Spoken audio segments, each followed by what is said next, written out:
Hi, everyone. I'm John Zaller, CIO of MAI Capital, here with the latest edition of the MAI Market Update. Well, it's certainly been an eventful couple weeks for the banking system and markets overall, with ripple effects likely to be felt for months to come. For a discussion on how the events in the banking system are impacting the alternative investment area, I'm pleased to be joined today by Ben Sayer, Director and Portfolio Manager in MAI's Alternative Investment Group. Ben, thanks so much for joining me today. Thanks, John. Happy to be here. Well, the alternative investment space is certainly one of innovation and opportunity, with investments spanning both the public and private markets in areas that aren't as directly tied to the traditional stock and bond markets. And this lack of correlation has certainly been a feature of alternative investments over the last 12 months. But what we're finding is that alternatives aren't necessarily immune from the higher interest rate environment we all now face. So, Ben, I think it would be good to start with the question that's probably on everyone's mind, which is how does the failure of Silicon Valley Bank, given its ties into the private equity and venture capital spaces, impact our view on alternative investments today? Certainly, John. I think the answer to that question is just tighter financial conditions in general. So whether you're talking about private equity or real estate, all of those strategies underpinning acquiring those underlying assets is the use of credit. And so looking at the visual aid here on your screen, we're showing loans and leases on bank balance sheets divided by GDP.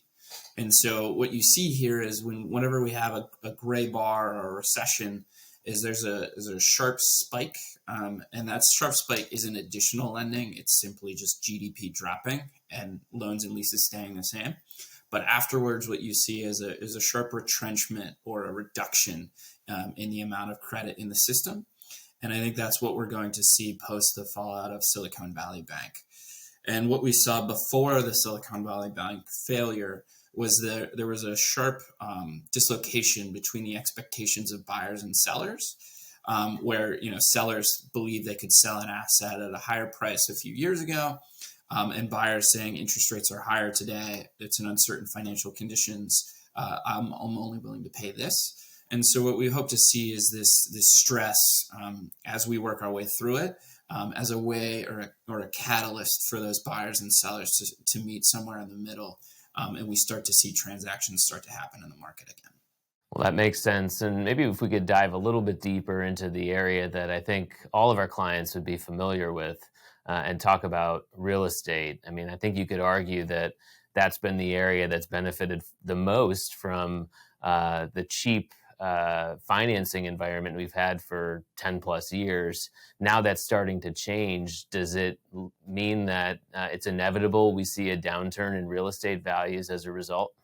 I think so. And I think one of the things that we're going to see is that it's not going to happen as quickly as everybody believes it is. We're not going to flip a switch and have dramatically lower real estate valuations.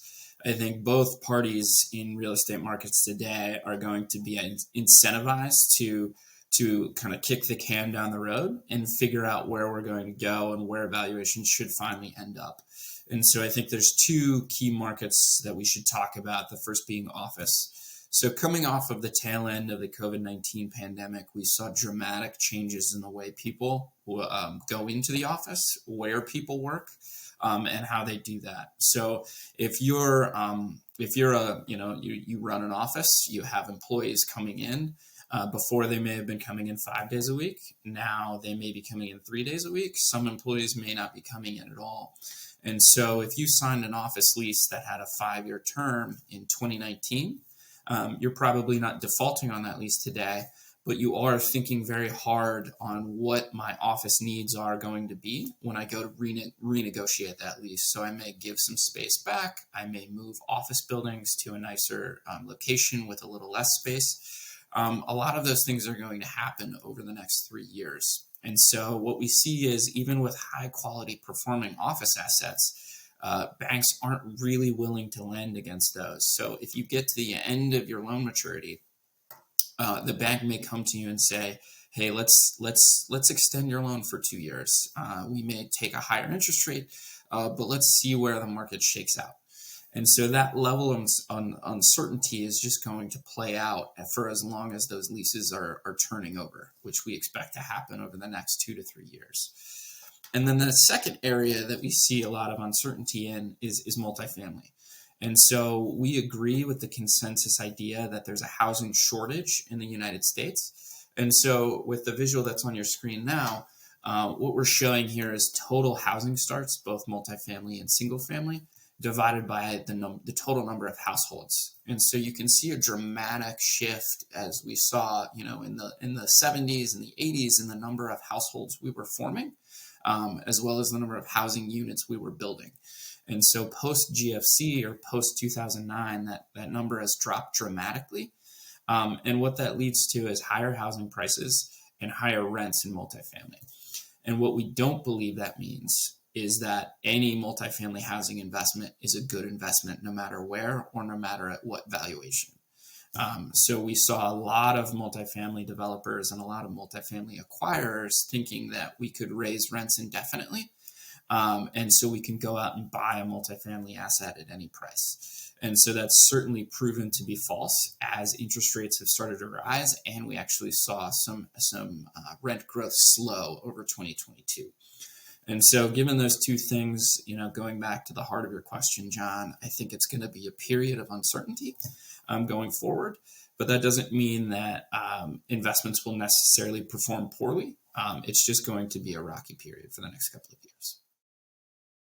Makes sense. And maybe we can leave our clients with some positive notes here just on the opportunities that we see in the alternative space, either today or we believe we will see in the near future. What are some areas that we're more optimistic on?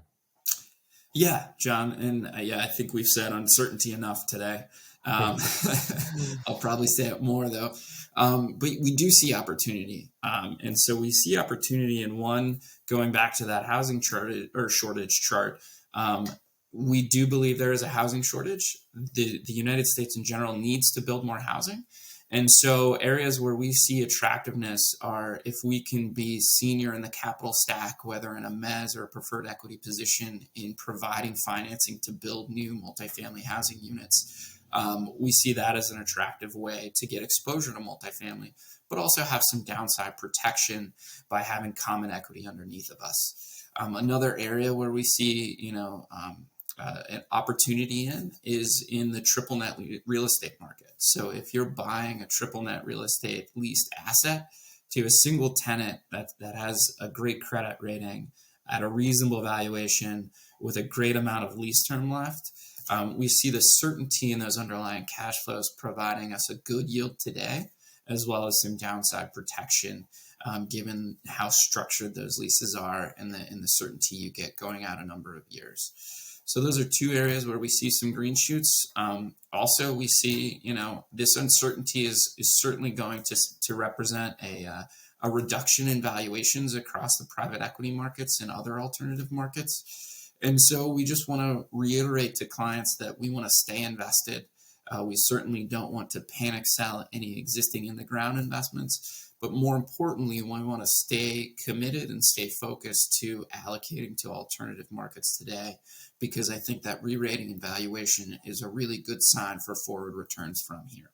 Well, Ben, thank you so much for coming on today to share your perspective on alternatives. And thank you to our clients for listening in. Obviously, alternatives is an area that has its own unique set of opportunities, risks, tax implications, and liquidity restrictions that we need to take into account to ensure that each alternative we recommend is suitable for your portfolio.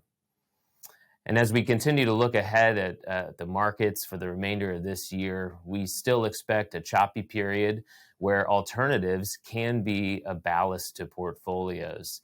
However, there will be winners and losers, as Ben pointed out, which is why we need to stay disciplined in our selection process, but also encourage clients to invest consistently in alternatives across vintages, over time, and with meaningful diversification.